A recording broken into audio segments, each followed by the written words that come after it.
So if the committee is looking at either a one-loss Oklahoma, a one-loss Utah as conference champions, or a one-loss Alabama, I've heard you say this, and so I'll let you elaborate. But the committee has never left out a one-loss conference champion in favor of a one-loss non-champion. So why would theoretically this be any different with this Alabama team, which is going to be a non-champion?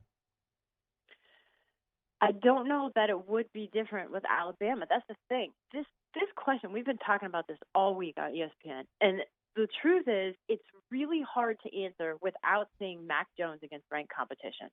That's why Alabama's probably going to stay there at number 5, because the committee and everybody else in the country watching Alabama has no idea what he's going to look like against Auburn's defense, against some legitimate pressure, because we've seen him against the 2-8 Arkansas team, and now we saw him last week against Western Carolina. Well, so what?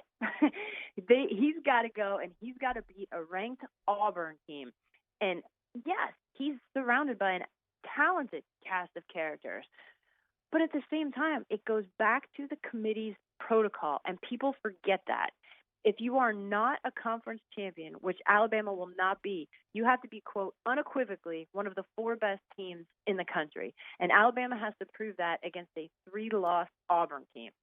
And if they beat Auburn, then it's a 4-loss Auburn team. So what does that mean in the eyes of the committee?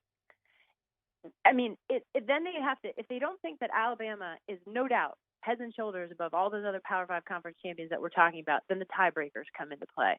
Strength of schedule, head-to-head competition, common opponents, and conference championship games. And that's why I think Utah might not be getting enough credit in the court of public opinion, because they would have a win against, we'll see, back to the original question, what could be a top 10 Oregon team.